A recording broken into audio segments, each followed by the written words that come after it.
Nuestro cuerpo está expuesto a muchas amenazas todos los días. Por ejemplo, un pequeño corte o raspadura en la piel puede ocurrir rápidamente y causar daño si no se cierra pronto.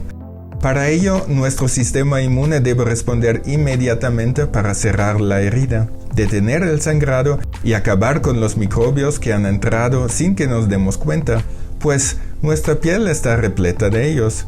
Estos microbios en la piel son inofensivos, pero si entran en una herida pueden causar una infección.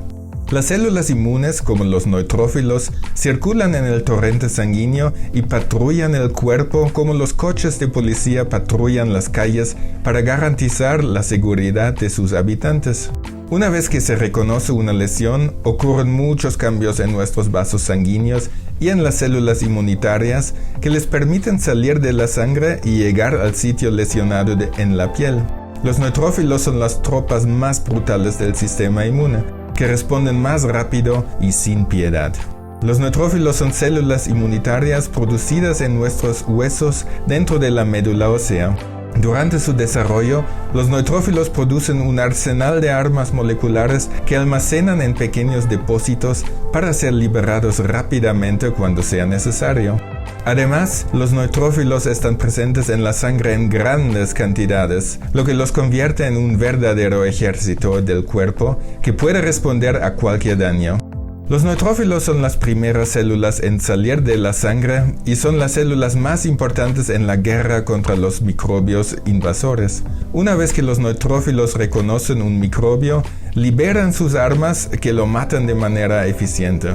Todo este proceso en el que los neutrófilos salen de la sangre y luchan contra los microbios también se conoce como inflamación. Y el resultado de esta batalla se siente, por ejemplo, en nuestro ejemplo de cortes en la piel, como hinchazón, picazón y enrojecimiento, y en los casos más graves se produce pus y quedan cicatrices. El problema es que las armas moleculares de neutrófilos son tan efectivas que también pueden dañar nuestras propias células y tejidos. Para evitar cualquier problema resultante de esta batalla de neutrófilos contra microbios, se debe controlar estrictamente la cantidad de neutrófilos que migran al sitio de la lesión. Y una vez que se matan los microbios y se cierra la herida, se deben implementar comandos para evitar que migren más neutrófilos y garantizar la eliminación de todas las víctimas de la batalla.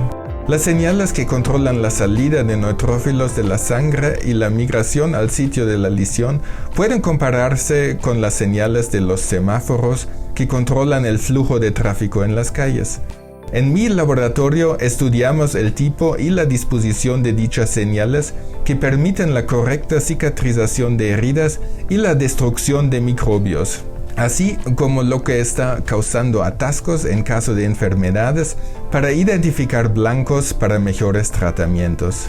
Es muy importante comprender toda la regulación de este tráfico porque una cosa es segura: si el tráfico de neutrófilos en la sangre y los tejidos no se controla adecuadamente, una inflamación local inofensiva puede convertirse en inflamación crónica y enfermedades inflamatorias como la artritis reumatoide o colitis ulcerativa, que pueden afectar gravemente nuestro bienestar.